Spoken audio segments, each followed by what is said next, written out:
Hi guys. So I recently had the thought that I would like to share some of my most favorite books with you. Favorite for different reasons. Sometimes because I love the story or I love the writer.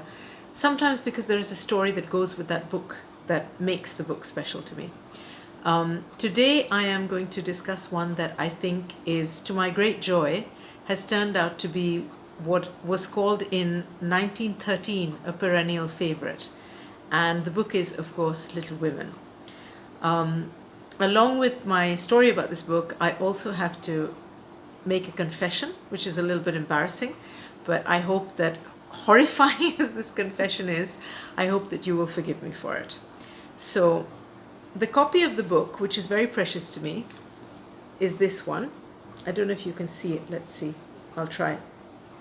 And unfortunately, as you see, it's not in the best of condition, but it's very, very well loved, this book, right?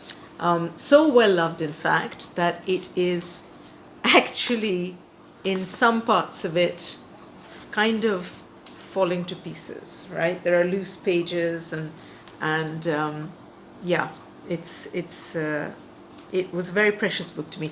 How young I was when I got this particular copy of the book, you can perhaps guess from that signature. Very childish handwriting. And here comes the confession, even more embarrassingly. A mistake that I later attempted to correct, not very successfully, of using the stickers, the transfer stickers that were very popular at that time on this page. My mother was horrified when she saw it, of course, so I got a huge lecture. And it's scratched out figures from Walt Disney's Lady and the Tramp. Anyway, to get to the main point, this book was given to me by my aunt, my American aunt, Peggy Ann, who loved books and who loved old things, I think, almost more than books. She loved heritage and culture. And I didn't realize at the time how precious this book would become to me. Otherwise, I maybe would have been a bit more careful with it. But as you will see from this, the book, this edition is actually from 1913, which actually I only realized tonight when I decided that I was going to share this book with you. It's a 1913 edition, which comes with what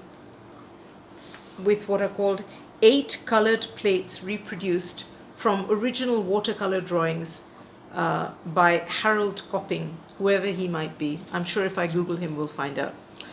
And there is also an inscription here, which perhaps you can't see because the camera is really misbehaving today. I don't know why it's decided to go super soft focus on me. But it says, presented to Florrie Easton by her teacher for recitation, March 1915, Southlands College and School. So this is really a very old book in that sense. And now, of course, I'm going to be a lot more careful with it than I was. But I can tell you one thing, which is that when I read this sort of, and in fact, it's even mentioned here that in the foreword to this book, the 1913 foreword, says, the perennial interest of the book well warrants the publication of a new popular edition. So even by 1913, the perennial interest in Little Women was well established, long before the movies and the TV shows and the various kind of multiple beautiful editions of the book came out. But when I read this book, the reason that it was very special to me, that it remains very special to me, is that the character I most resonated with, and I'm sure this will come as no surprise to most of you, was Jo March.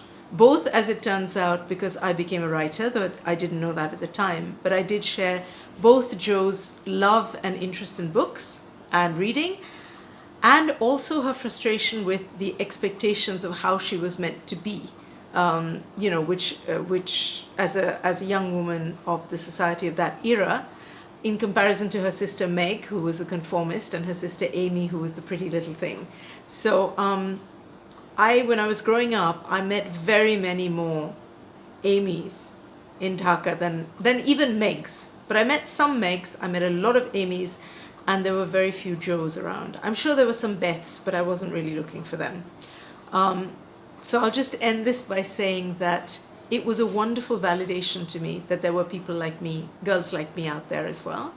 And one of the best things about Bookstagram is finding people, both girls and boys, men and women, who share my love of books, and the knowledge that there are a lot of Joes, and Joes as in Joes, out there. So it's been a great pleasure meeting all of you, and I look forward to our adventures together.